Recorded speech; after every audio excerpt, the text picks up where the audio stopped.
พี่น้องเมื่อคืนนี่เพจโลตู้แอนอรดีแบรนด์เอ็กแอนอรดีเอาเสียพานาแพ้มาโลตู้ออกมาหลายมีแต่สุดสวยๆงามๆพี่น้องของแอนอรดีเป็นส่วนใหญ่แล้วก็ของบ่อยสิได้ใช้พร้อมพี่น้องเอ๋ยแล้วบัดนี้นี่มื้อนึงกันมีดิบางอันซื้อมาบ่ทันได้ใช้ซื้อมาหลายๆพี่น้อง มื้อสองกับมิแต่ตู้สวยๆลังเทียน่ะใส่แค่เทียเดียวพะนะว่านั่นน่ะเพราะว่าบ่อยแล้วว่าแอนแล้วอยากนำแฟชั่นสวยๆงามๆมาให้พี่ให้น้องยามขึ้นเวทียามแสดงสิได้สวยๆงามๆอันใดสวยๆงามๆแล้วสั่งมาตลอดแล้วตัดมาตลอดพี่น้องเอ๋ยบัดนี้ใส่ลังเทียน่ะเทียสองเทียก็บ่ใส่อีกพะนะว่าผู้นำด้านแฟชั่นเนาะบัดนี้เอามาโลกพี่น้องตั้งแต่เวลา 19 นาฬิกามีแต่สวยๆงามๆราคาก็ถูกๆพี่น้องเอ๋ยพอแล้วโลให้พี่ให้น้องคันบัดนี้ผู้ใดส่งนั่นผู้ใดสั่งน่ะค่าส่ง50 บาทเมาค่าส่ง50 บาทคันส่งสั่งฮอด1,000ค่าส่งฟรีพะนะว่าเสียผ้ามีแต่สวยๆงามๆบ่อยสิได้ใส่ก็ว่าคันบ่ทันมื้อนี้พุ่นเด้ออีก2 ปีจังพอกันพะนะว่าโอ๊ยก็อีก2 ปีพุ่นละเนาะเสียผ้าบ่อยก็มีแหมมีแต่ตัวหล่อๆสำดีเนาะเสียผ้าแอนก็มีแต่ตัวสวยๆเป็นกิจกรรมดีๆที่ให้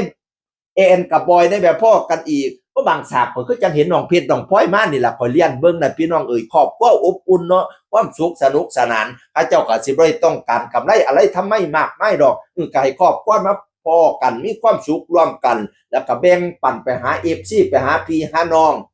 เบาพื้นเงินค้ำกำแก้วหนูเอ้ยข้าเจ้าหลายพอเฮียพอแห้งแล้วเราไปแสดงคอนเสิร์ตได้หลายกว่านี้อันนี้เอามาแบ่งปันพี่น้องเอ๋ยนั่นละมิแต่สุดสวยๆงามๆจากพระเอกนางเอกจากพระเอกบอยซิริไซนางเอกแอนอรดี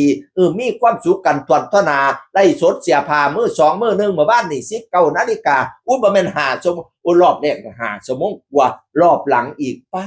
ดมาราธอนคักเนาะ โอ้ยไก่หงเฮี้ยงเลี้ยงเหลี่ยมให้ปังๆให้ดังๆกว่าเก่าเด้อเนาะเอาสูตรมาแบ่งปัน FC มีแต่สูตรสวยๆราคาไทบ้านพี่น้องเอ๋ยแล้วก็สิไปหาซื้อสูตรใหม่มาใส่ละบัดนี้โซ่พี่โซ่น้องสูตรเก่าน่ะโลให้พี่ให้น้องเบิดมาเทิงบ่อยมาเทิงแอนก็เจริญเด้อทำมาค้าขึ้นเด้อเฮ็ดเพียงตีนให้เจ้าขึ้นเพียงตาเฮ็ดเพียงขาให้เจ้าขึ้นเพียงคิ้วเฮ็ดเพียงนิ้วให้ขึ้นเพียงเก่าเพียงกะมอมมาเทิงขวาเทิงเมียให้ค้ำให้คุ้นเทิงขวาเทิงเมียล่ะให้เจ้าคำเจ้าคุ้นเพิ่มพูนไพศาลบริวารพร้อมคนน้อมนับถือเงินคำอย่าได้ขาดมือขาดถุงขาดไทยให้อยู่บ้านหลังใหญ่ป่าศาสตร์เงินป่าศาสตร์คำข่อยขาแห่น้ำเปลี่ยนหมื่นเปลี่ยนแสนสายนิ่งสายแน่นหักกันฮอดเท่าตาบเท่าห้อยปีพันปีเป็นผัวหังเมียมีผัวมันเมียยืนทุกวันขึ้นจงอยู่สวัสดีด้วยขาเทินมันยืนหักเพ่งแบ่งปันกันอยู่น้ำกันไปจนว่าถือไม่เท่ายอดท้องกระบองยอดเพชรปุ่นเด้ออีพออีเมคอย